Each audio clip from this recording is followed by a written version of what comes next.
Alright, so greetings to the next part. The next part is happening right now. Alright? Now,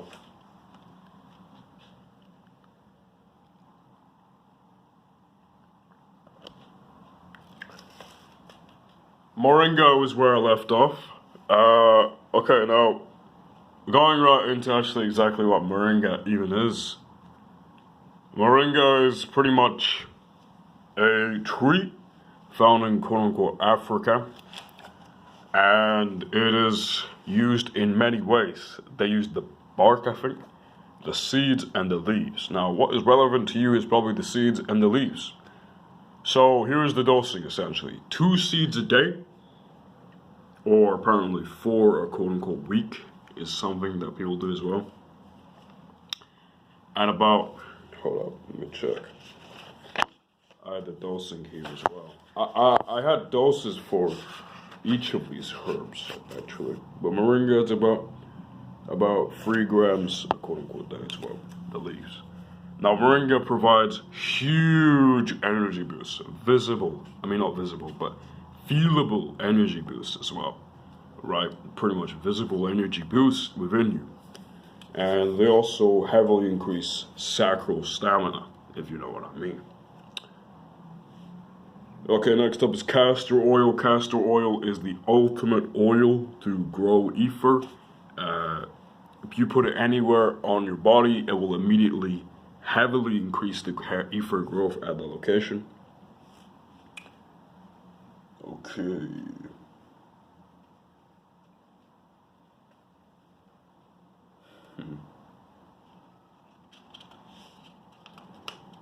Next one is Astragalus. The name is pretty interesting actually. Astragalus, like astral projection, astral realms. You know, there might be a link there, maybe.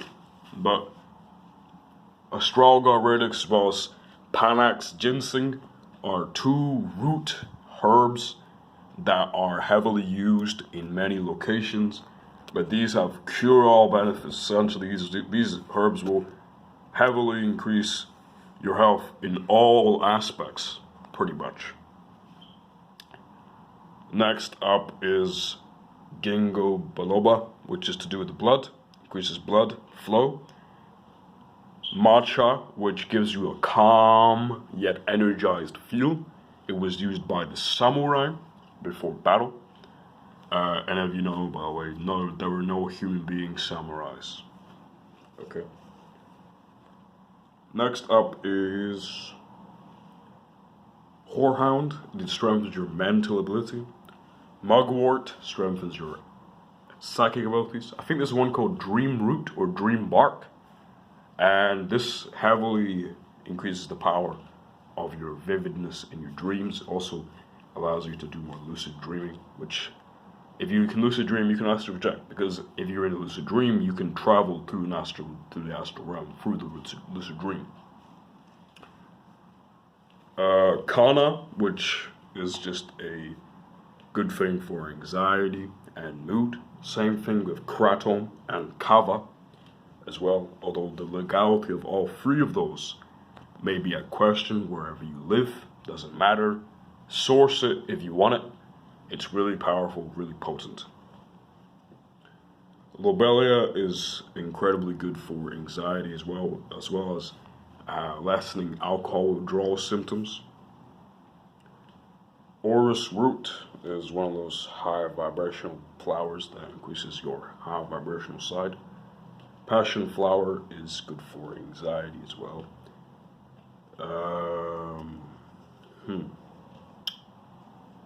Licorice root. Okay, right. Licorice root, hawthorn, yarrow. What else? Lemon balm. Lobelia, skullcap,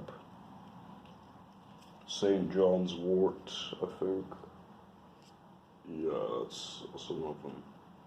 And yeah, those are all really good for anxiety, right? as well as confidence and things like that. Now, Brahmi is really good for your spiritual side. It will help meditation, etc. So Bodhi, which is hard to find, and Gotu Kola. Gotu Kola is another one that's good. Yerba Mate is good for ether. Dhamyana is good for the quote-unquote spiritual side. It also increases hormones.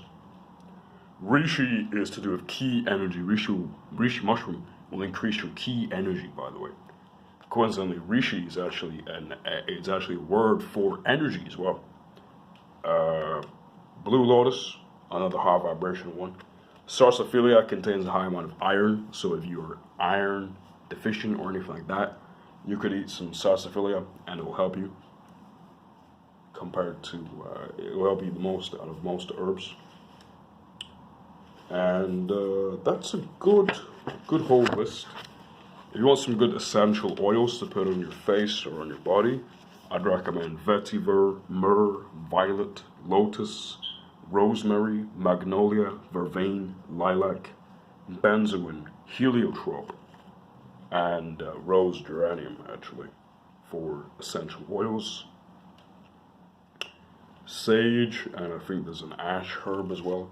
There's one herb called ash. Maidenhair, yerba santa. These things are good for ether. I mean, sage is just good for health in general. There's also one called musk root, which is good for attractiveness and smell, having good smell. Lavender is good for a whole lot of stuff as well. Some cat's claw is good for ether growth. Trailing elliptica is good for ether growth as well. Schisandra is good for your blood. Babchi, ether, chrysanthemum, ether, and beauty. Amla is really good for your ether. Same with neem, and also dashmol, kasil, and kusber as well. Kusber is just red sandalwood, and the kasil is like a leaf, essentially, that contains similar to saponified compounds. Dong Kai is also pretty good as well. For ether, Dong Kai is good for ether.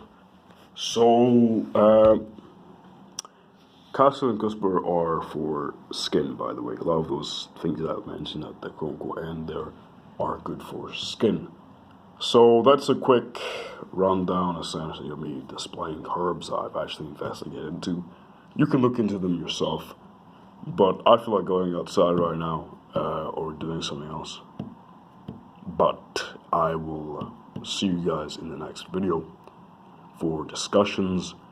I'd like some feedback, so you know what, tell me guys, do you want a video on war tactics, or do you want a video on herbs, or do you want a video on a sort of video explaining or talking about oh fuck